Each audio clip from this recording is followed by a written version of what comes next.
Good day, everyone. My name is Arlette Alexis, and I am presenting my capstone project under the advisement of Professor Matthew Lutens.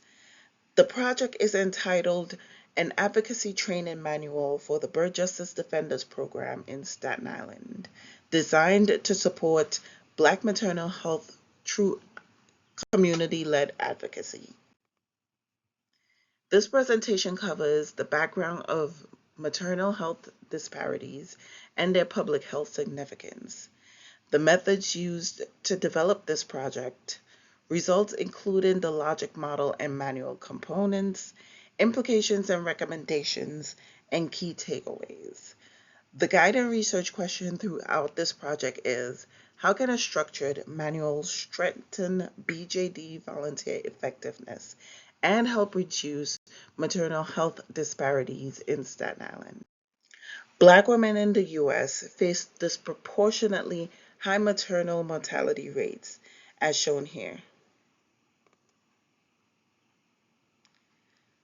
Black non-Hispanic women account for over 42% of pregnancy-associated deaths in New York City, compared to just 17% for white non-Hispanic women, as shown here. These disparities are not biological. They are driven by systemic racism and structural barriers in our healthcare system. Community-based advocacy programs, like the Birth Justice Defenders, are essential tools for addressing these inequities at neighborhood levels. Three frameworks guided this project: social cognitive theory to build volunteer self-efficacy, cultural humility for community-centered reflection, and message mapping to structure health communication for clarity and cultural relevance. My needs assessment at the Staten Island Partnership for Community Wellness identified four gaps: role clarity, communication skills, cultural humility, and community engagement. Content was developed using public health frameworks and reviewed with staff. The manual lives on Google Sites for easy access. Key sections will also be available as hard copies for those without internet access or who prefer printed materials. The logic model shows the full project flow. Inputs include the SIPCW personnel, following New York City Department of Health and Mental Hygiene guidance, and the digital platform. This drove activities from the needs assessment to designing the manual. Outputs include completing a Birth Justice Defenders manual and standardized training materials. Short-term outcomes is seeking for BJD volunteers to gain more clarity on their roles. While the greatest impact would be a reduction of health disparities, one external factor that consistently causes a barrier is funding capacity. The manual has four sections. First, Birth Justice Defenders requirements and calendar, which covers roles, expectations, and scheduling for volunteers. Second, Birth Justice and Maternal Wellness, covering key health terms, racial disparities, and the New York City Doula Initiative. Third, Community Engagement, guiding ethical outreach in the field. And fourth, templates and resources, ready-to-use tools, including a birth rights guide and respectful care brochure. The full manual is at the link showing right here. The goal is to strengthen BJD program effectiveness through structured guidance and standardized processes. The four objectives are role clarity, standardized communication, volunteer competence, and long-term program sustainability. 1. Role clarity, understanding and having a clear definition of one's role. 2. Standardized communication. BJDs interact with community members on sensitive health topics.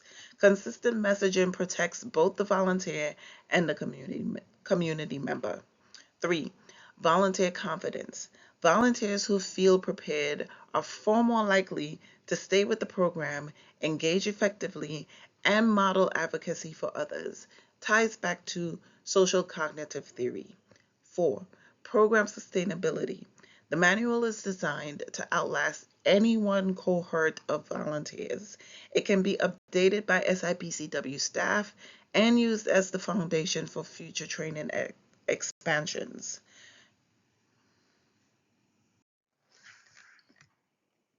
This manual addresses all 4 gaps from the needs assessment, bridging a critical training gap. Its digital format reduces repeated staff-led trainings and is scalable across SIPCW programs. One limitation: the manual has not yet been formally evaluated and effectiveness data are pending. 4 recommendations: expand the curriculum with videos and role-play scenarios. Scale the manual across all New York City boroughs. Develop multilingual versions because New York City is one of the most linguistically diverse cities in the world. The manual should be accessible in as many languages as possible. And increase BJD engagement in civic spaces to drive policy level change. In closing, structured theory-informed resources are essential community-based public health. This manual equips BJD volunteers with the skills and knowledge to advocate effectively for Black maternal health and contributes to reducing maternal health disparities in Staten Island through community-led advocacy. This is the Bird Justice Defenders in action, the community this manual was built to serve and support. I am grateful for the entire Staten Island Partnership for Community Wellness team and every Bird Justice Defender volunteer. The New York City Department of Health and Mental Hygiene are the pioneers of this program. They entrusted SIPCW as the only Staten Island organization for this work. Special thanks to Marilee DePrinville and Yenny Ballesteros for their support, guidance, and dedication to this work. And thank you to Professor Lutens for your consistent faith.